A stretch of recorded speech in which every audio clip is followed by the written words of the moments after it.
The 34-year-old ex-boxer twins, Reginald and Ronald, came here early this morning with flying squad officers, and they're still here. They were in bed when the squad called at their home in Shoreditch at about 6 o'clock this morning.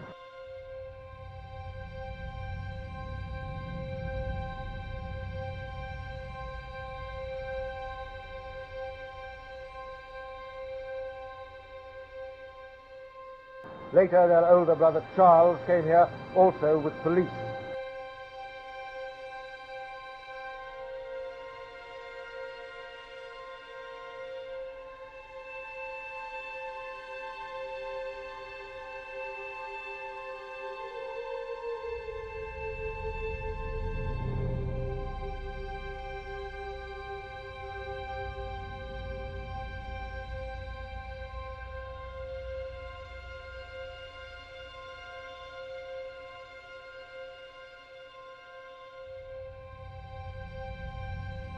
Thirteen other people, some of them well-known businessmen, were brought here about the same time after a series of visits by Metropolitan and Flying Squad officers all round London. Later in the morning, 2 more people came here, and a third this afternoon, bringing the total to 19, and I understand that there are likely to be at least 2 more. One squad of officers has gone to a town about 60 miles from London and hasn't yet returned.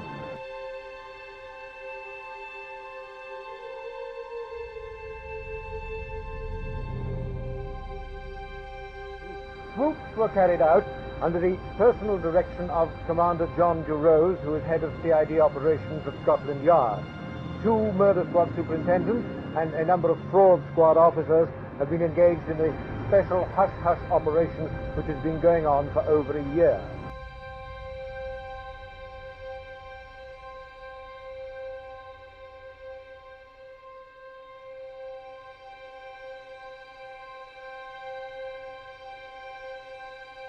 Anybody Twins were well-known amateur lightweight boxers up to about 10 years ago.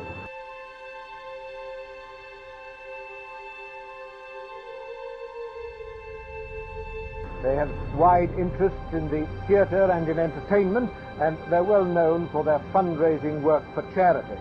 For some years they've been concerned in the running of a number of West End and East End clubs, among them Esmeralda's Barn, just off Knightsbridge, which was once a famous theatrical night spot.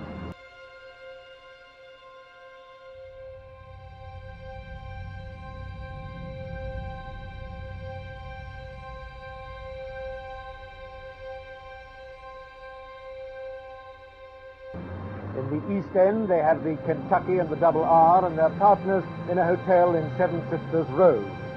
Up to a few years ago, they were well-known West End theatre first-nighters and hosts to some of the newer big names in show business.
The principal witnesses at Bow Street today were the man who lent the flat to the Krays and the girl that the Krays sent here to keep Mitchell company.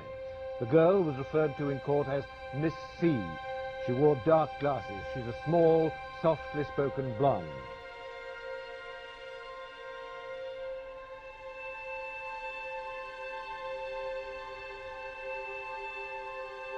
The man who was then the tenant of the flat, which has now been completely refurnished, the man who is said to have lent it to the Krays, told of Mitchell's last moments here.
After a famous trial at the Old Bailey, Reggie and Ronnie were both found guilty of murder and sentenced to life in prison.